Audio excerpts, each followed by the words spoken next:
महादेव के वरदान के फल स्वरूप ही शनि देव कर्म फलदाता के रूप में नवग्रहों में से एक ग्रह के रूप में स्थापित हो गए।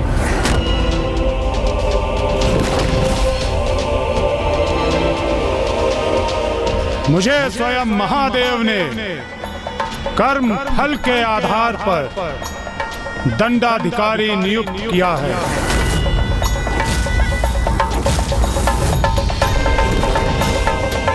इसलिए अब मैं सभी को उनके कर्मों का उचित फल प्रदान करूंगा।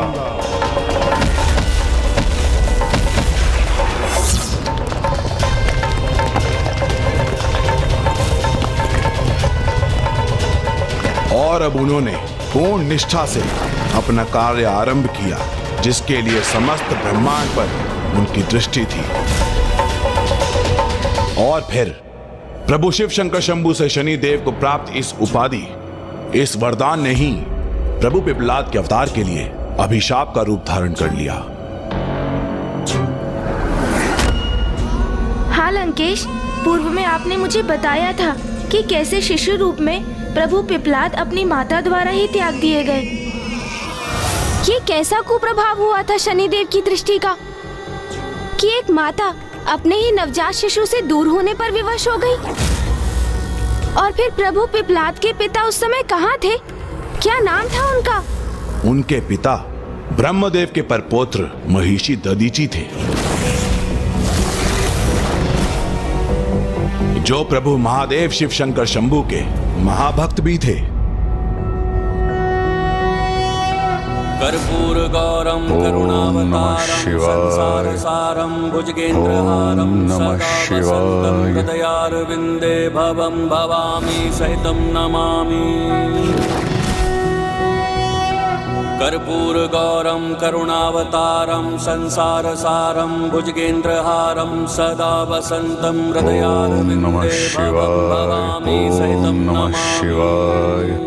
वो तो सदियों से संतान प्राप्ति के लिए प्रभु महादेव की तपस्या में लीन थे, और उनकी तपोग्नि दिन प्रतिदिन अधिक प्रभावशाली होती जा रही थी।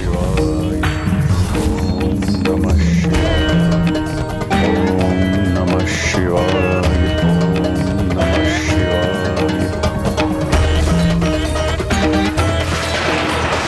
उनकी तपोग्नि को शीतल करने के लिए वर्षा के नियंत्रक देवता देवराज इंद्र ने उन पर जल की वर्षा कर दी।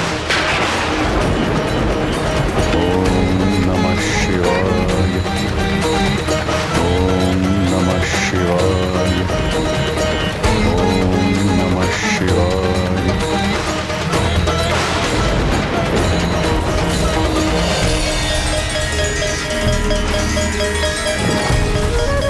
इंद्रदेव निरंतर प्रयासत रहे, वो बिना रुके वर्षा करते रहे, किंतु ऋषि दधीची ना अपने स्थान से डिगे, ना उनका तप भंग हुआ, और ना ही उनकी तपोग्नि में कोई कमी आई।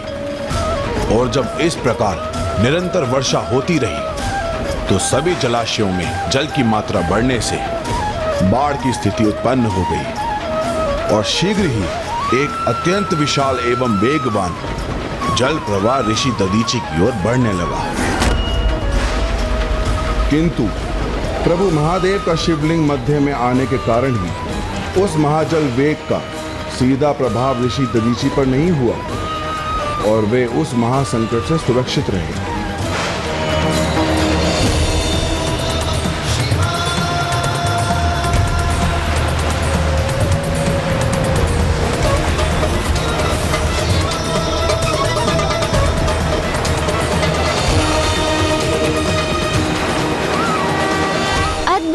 वहाँ पिताश्री प्रभु महादेव की तपस्या में लीन ऋषि दधीची की रक्षा स्वयं प्रभु महादेव के शिवलिंग ने कर ली।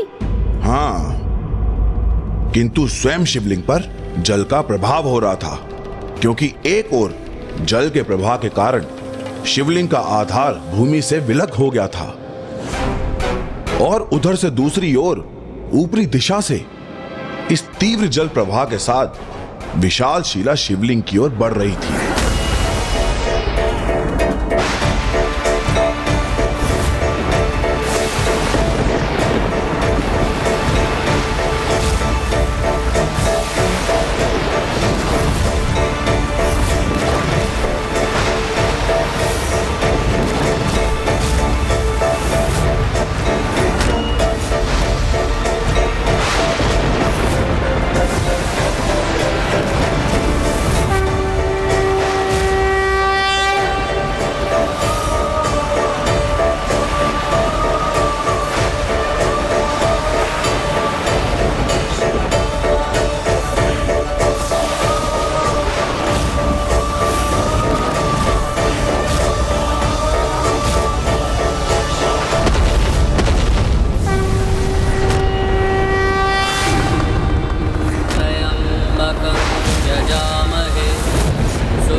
रूपारुपमिव बन्धनामृत्यैर्मुक्ष्यमामृता आपकी तपस्या सफल हुई महर्षि। प्रभु प्रणाम प्रभु। कहिए आपको मुझसे क्या वरदान चाहिए? प्रभु, मैंने तो यह तपस्या संतान प्राप्ति के लिए ही की थी। मुझे वरदान दीजिए कि मुझे एक तेजस्वी पुत्र प्राप्त हो। आपने एक पिता के समान अपने हाथों में भरकर मेरे शिवलिंग का ध्यान रखा, जिससे मैं अत्यंत प्रभावित हुआ।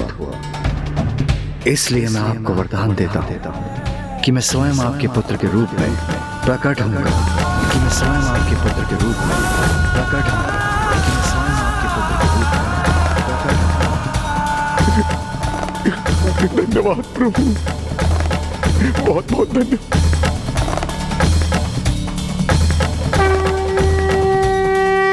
प्रभु के ऐसे महान भक्त जिन्हें स्वयं महादेव ने उनका पुत्र बनकर प्रकट होने का वरदान दिया, भविष्य में उनके साथ ऐसा क्या अनिष्ट हुआ जिसके कारण उनकी पत्नी पीपल वृक्ष के नीचे अपने पुत्र का परित्याग करने पर विवश हो गई? इतने असंख्य प्रश्न करते हैं आप गणेश जी, किंतु चिंता ना कीजिए गौरी पुत्र। मैं दशानन रावण ना ही कोई कार्य अधूरा छोड़ता हूँ और ना ही कोई कथा। इसलिए धैर्य रखिए और मुझे एक एक कर कथा का प्रत्येक चरण सुनाने दीजिए।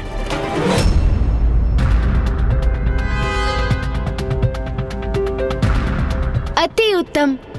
अब मरुस्थल है हमारे समक्ष। आप इस मरुस्थल को देखकर इतने आनंदित क्यों हो रहे हैं गणेश जी? क्या वो आपका मूषक लौट आया है क्या? क्या आप किसी योजना का निर्माण कर रहे हैं?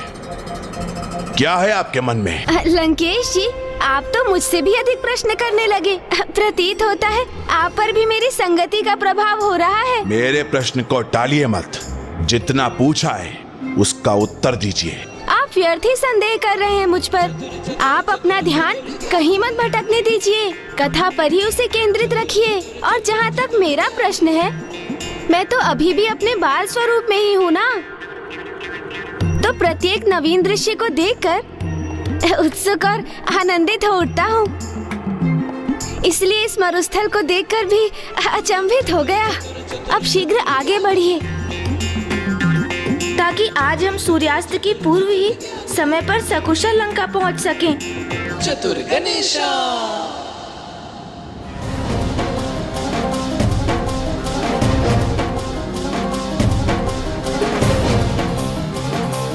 किंतु अब मुझे उचित अवसर प्राप्त होगा मरुस्थल की तपती धूप में, क्योंकि इससे उन्हें अधिक प्यास का आभास होगा। इसलिए वो अधिक जल का पान करेंगे और फिर शीघ्र ही उन्हें लघु शंका करने की आवश्यकता होगी। लंकेश को आत्मलिंग मेरे हाथों में सौंपना ही होगा और फिर मैं इस आत्मलिंग को यही मरुस्थल में स्थापित कर दूंगा। हे सूर्यदेव, आप तो बस आज अपने ताप को अधिक बढ़ा दीजिए। क्या हुआ लंकेश जी? कृपया मुझे आगे की कथा तो सुनाइए। तपस्या संपन्न होते ही ऋषि दधीचि अपनी पत्नी देवी सुवर्चा के निकट लौटे और उन्हें प्रभु के वरदान से अवगत कराया। तो वो भी अत्यंत आनंदित हुई और फिर समय बीतता गया और शीघ्र ही देवी सुवर्चा ने गर्भ धारण कर लिया।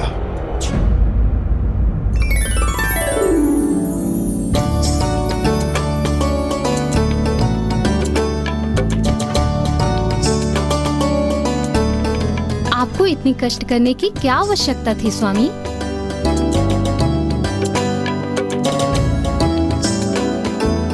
ऐसे समय में अपनी होने वाली संतान एवं उसकी माता की देखभाल एक पिता नहीं करेगा तो कौन करेगा? और आपके गर्भ से तो स्वयं महादेव जन्म लेने जा रहे हैं।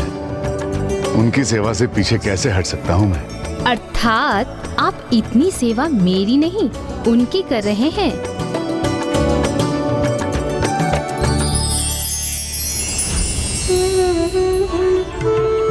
ये उस ऋषि दंपति के लिए सर्वाधिक आनंद का समय था, किंतु शीघ्र ही एक अप्रिय घटना घटित होने वाली थी, जिसका संकेत निमंत्रण बनकर उनके द्वार पर था। प्रणाम गुरुवर। प्रजापति दक्ष के यहाँ से एक दूत का आगमन हुआ है।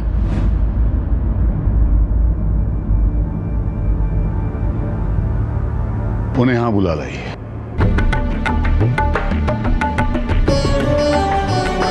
प्रणाम गुरुवर। दक्ष प्रजापति आज तक का सबसे भव्य, सबसे विशाल यज्ञ का आयोजन करने जा रहे हैं, जिसमें उन्होंने आपको भी भाग लेने के लिए सादर आमंत्रित किया है। इस यज्ञ में उपस्थित होना तो मेरा सौभाग्य होगा। तब ऋषि दधीचि ने यज्ञ के निमंत्रण को ही स्वीकार नहीं किया था, अपितु उन्होंने तो आने वाले संकट काल को ही निमंत्रण दे दिया था। संकट काल? आपको जल चाहिए होगा लंकेश, ये लीजिए।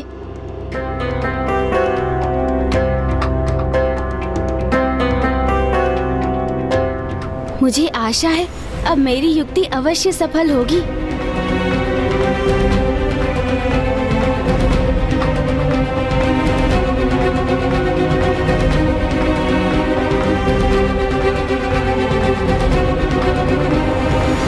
किस विचार में डूब गए हैं आप गणेश जी? यही कि क्या ये वही यज्ञ था जिसमें माता सती? हाँ, ये वही यज्ञ था जिसमें प्रजापति दक्ष ने मेरे प्रभु महादेव शिव शंकर शंभू का अपमान करते हुए इस यज्ञ में भाग लेने का निमंत्रण नहीं भेजा था, और माता सती बिना निमंत्रण प्राप्त किए हटकर अपने पिता के यज्ञ में चली गई। प्रजापति दक्ष स्वयं प्रभु शिव से ईर्ष्या का भाव रखते थे, और जगत के परम पिता के प्रति ईर्ष्या करने के अपराध के परिणाम स्वरूप उन्हें अपने कर्मों के अनुसार उसका दंड तो भोगना ही था। इसलिए शनि देव की दृष्टि उन पर पड़ चुकी थी। उधर प्रजापति दक्ष का यज्ञ आरंभ ही हुआ था कि इधर शनि देव ने अपने आगमन के पूर्व संकेत देने आरंभ कर दिए, और फिर अंततः यज्ञ स्थली पर आगमन हुआ शनि देव का।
खड़ाऊ का खंडित होना शनि की दृष्टि का संकेत होता है। हाँ, चरण पादुकाओं का खंडित होना अथवा पृष्ठ एवं शरीर के जोड़ों में अचानक उठने वाले आलस्य और पीड़ा का उत्पन्न होना शनि देव की ही दृष्टि के संकेत होते हैं। ऐसी अवस्था में हमें अपने विचार, व्यवहार और कर्मों के प्रति सजग होकर स्वयं में सुधार लाने की आवश्यकता होती है। और यदि कोई ऐसा ना करे तो लंकेश? तो उस स्थिति में शनि देव की दृष्टि का प्रकोप अनेकों कष्ट उत्पन्न करता है, जो प्रजापति दक्ष के साथ भी हुआ, क्योंकि वो ना तो प्रभु के प्रति अपने द्वेष के भाव को नियंत्रण पा सके और ना ही अपने खड़ाऊ के खंडित होने पर उसका संकेत समझ सके, और शनि देव की दृष्टि से अनभिज्ञ रहकर यज्ञ स्थल पर पहुंच गए, जहां अन्य अतिथियों के साथ महर्षि दधीचि भी उपस्थित थे। समस्त देवी देवताओं, ऋषि मुनियों की उपस्थिति में वो महायज्ञ आरंभ हुआ, जिसमें सहर्ष उपस्थित होने शीघ्र माता सती भी वहां पहुंची। और जब उन्हें प्रभु महादेव शिव शंकर शंभू के लिए वहां आसन दिखाई नहीं दिया तो वो अत्यंत आहत हुई तब उन्होंने अपने पिता से इसका उल्लेख किया तो दक्ष प्रजापति ने महादेव का और अपमान कर देवी सती के हृदय को एक और बड़ा घाव दिया। क्यों आई हो तुम यहाँ पर? अपने पति का चयन तुमने हमारी इच्छा के विरुद्ध किया। जिसके प्रेम में अंधी होकर तुमने पिता पुत्री के संबंध का सम्मान नहीं किया। अरे उसे इस महायज्ञ में तो क्या, मैं किसी यज्ञ में आमंत्रित नहीं करूंगा। आपने अपनी जीवा से परमेश्वर का अपमान किया है, इसीलिए अब आपका भला नहीं हो सकता पिताश्री। मैं घोषणा करती हूँ कि आज से मैं दक्षदायिनी नहीं कहलाऊंगी। आपकी पुत्री के रूप में मुझे अपना परिचय स्वीकार नहीं है। और सत्य तो ये कि अब मुझे जीवित रहने का अधिकार ही स्वीकार नहीं। हे योगाग्नि, प्रकट हुई और अपने में समा के भस्म कर दीजिए मुझे।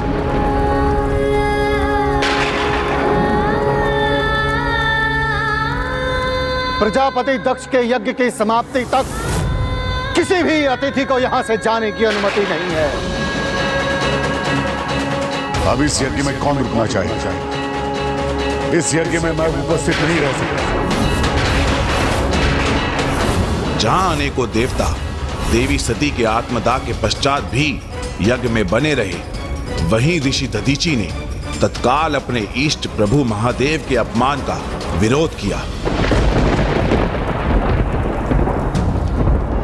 प्रभु शिव के अपमान और माता सती के देह त्यागने के उपरांत ये यज्ञ अब खंडित हो चुका है। ये अग्निकुंड अब एक चिता के समान है।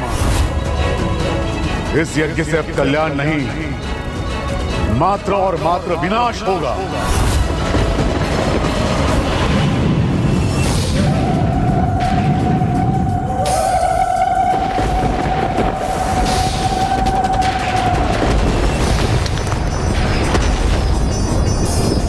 फिर क्या हुआ लंकेश? एक चुनौती। प्रजापति दक्ष और ऋषि दधीचि के मध्य कैसी चुनौती की स्थिति उत्पन्न हुई?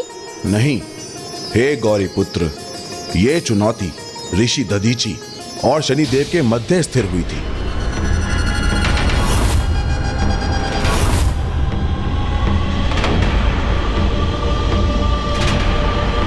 ऋषिवर, ऋषिवर, ऋषिवर, ऋषिवर।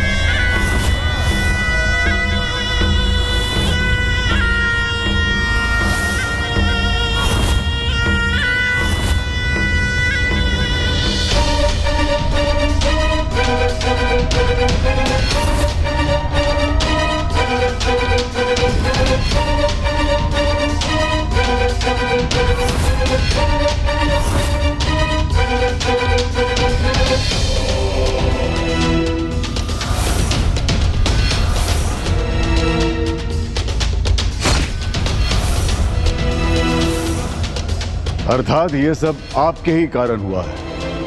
आपकी ही दृष्टि का प्रभाव है शनिदेव। ये मेरा नहीं ऋषिवर, ये उस प्रत्येक जीव के कर्मों का फल है जो अनुचित कर्म करता है। मैं तो मात्र माध्यम हूँ, महादेव की आज्ञा अनुसार उनकी इच्छा को पूर्ण करने का निमित्त मात्र। यदि कोई प्रभु महादेव का ही अपमान करेगा, उनके अस्तित्व को नकारने का दुस्साहस करेगा, तो उसका फल तो उसे अवश्य भोगना पड़ेगा।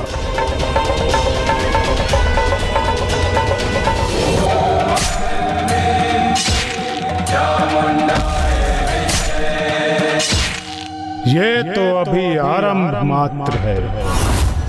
निकट भविष्य में दक्ष प्रजापति और उनके इस यज्ञ की और भी दुर्दशा होने वाली है।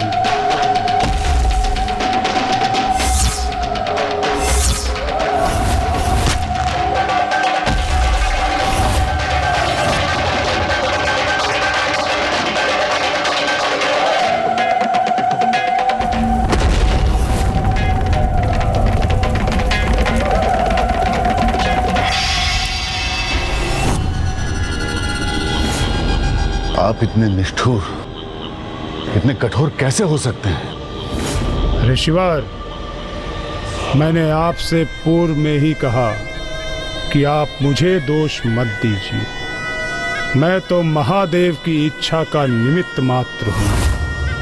इसलिए दक्ष के दुर्भाग्य पर शोक मनाने के स्थान पर आप स्वयं सावधान हो जाइए। मुझे सावधान होने की भला क्या आवश्यकता है? मैंने क्या अपराध किया? और आप अकारण मुझे अपने प्रकोप का भागी नहीं बना सकते। इतने भी आश्वस्त मत रहिए ऋषिवर, क्योंकि आपको भी अभी अपने पूर्व जन्म के कुछ कर्मों का फल प्राप्त करना शेष है। आप कुछ भी कह लें शनिदेव, किंतु मुझे अटूट विश्वास है कि आप मुझे प्रभावित कभी नहीं कर सकते। इसका प्रत्यक्ष प्रमाण तो आपके समक्ष है। मैं आज दक्ष प्रजापति के यज्ञ में उपस्थित रहकर भी आपकी दृष्टि से सर्वथा सुरक्षित हूं। अवश्य ऋषिवर, क्योंकि आज आपका संतुलन स्थापित था। वो संतुलन जो अच्छे समय पर तो स्थिर रहता है, किंतु बुरे समय में अस्थिर होकर अनुचित कार्यों के लिए प्रेरित करता है। मैं किसी भी अवस्था में अपना संतुलन खो बैठूं, यह असंभव है। अपनी कथनी को करनी में बदलना अत्यंत कठिन होता है ऋषिवर। बुरी परिस्थिति का सामना होने पर श्रेष्ठ पुरुष भी विचलित होकर सुपथ से भटक जाते हैं। ऐसे ही विपरीत समय में मनुष्य के वास्तविक चरित्र का परिचय प्राप्त होता है। तभी ज्ञात होता है कि एक सत्पुरुष वास्तविकता में सदैव सत्पुरुष ही रहता है अथवा वो पशुवत व्यवहार कर दुष्कर्म करने लगता है।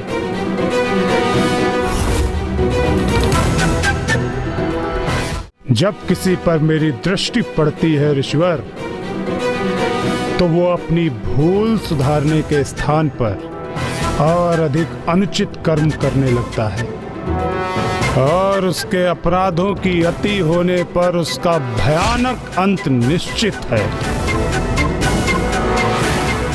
और जब आप पर मेरी दृष्टि का प्रभाव होगा, तब आपका भी यही परिणाम होगा ऋषिवर।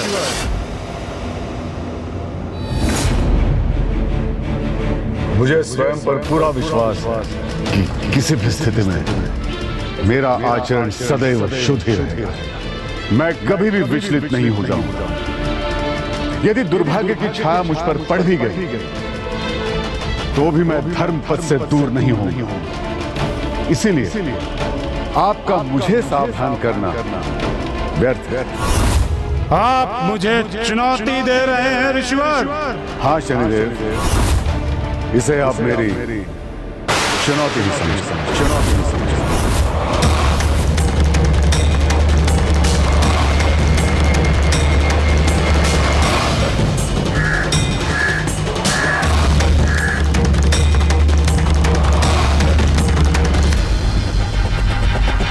ऋषिवर, ऋषिवर, ऋषिवर, ऋषिवर।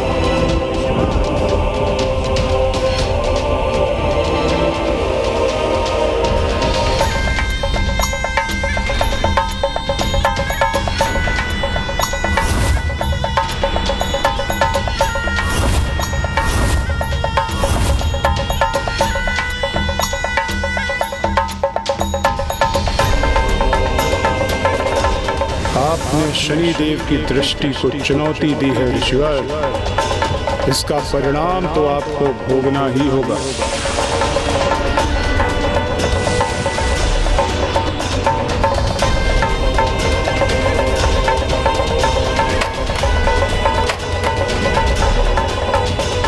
ये क्या?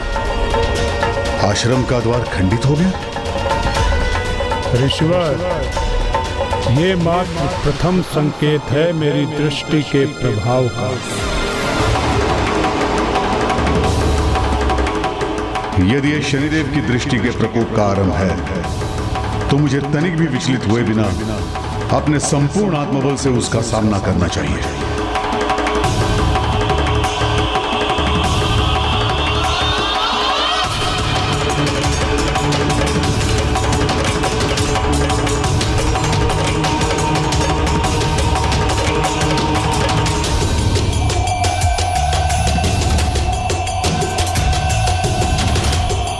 जिस आत्मबल के आधार पर आपने मेरी दृष्टि का सामना करने का संकल्प लिया है ऋषिवर, समय आने पर उसकी भी उचित परीक्षा होगी।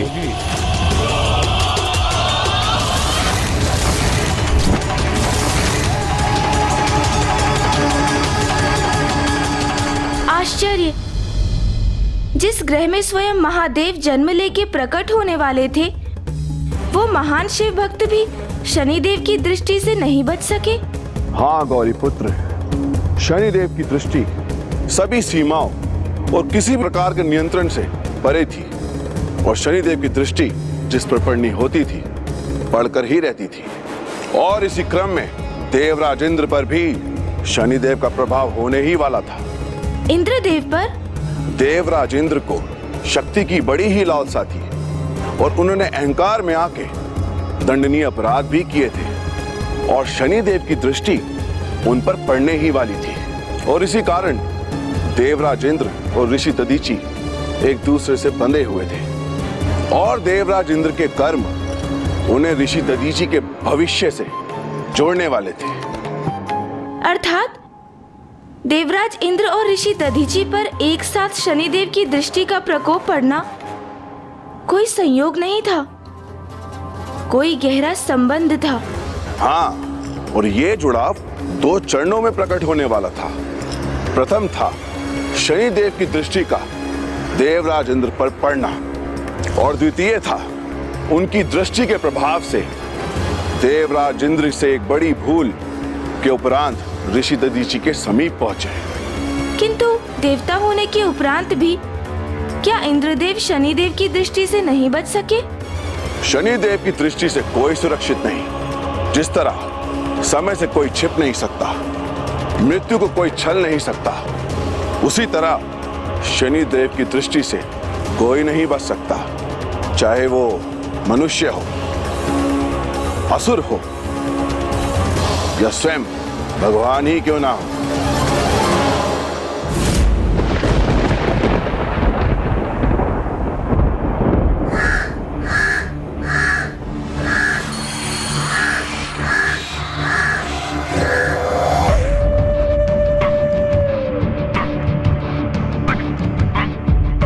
कौन है ये, अथवा क्या है जिसके अशुभ आगमन का आभास मुझे इतना विचलित कर रहा है?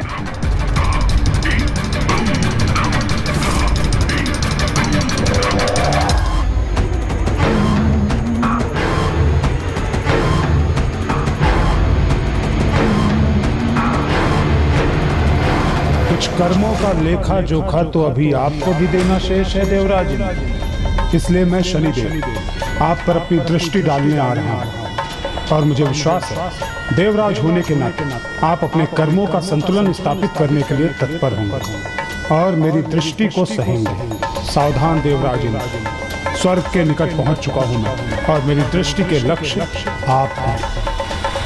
नहीं शनिदेव, नहीं, मैं देवराज इंद्र आपको ऐसा करने की अनुमति कदापि नहीं दूंगा, कदापि नहीं। जब तक आप अपनी धीमी गति से मुझ तक पहुंचेंगे, मैं उसके पूर्व ही अपने स्वर्गलोक के अद्भुत भवन के सर्वाधिक और सुरक्षित स्थान पर पहुंचकर छिप जाऊंगा। फिर मैं देखता हूं आपकी अनिष्टकारी दृष्टि मुझ तक कैसे पहुंचती है।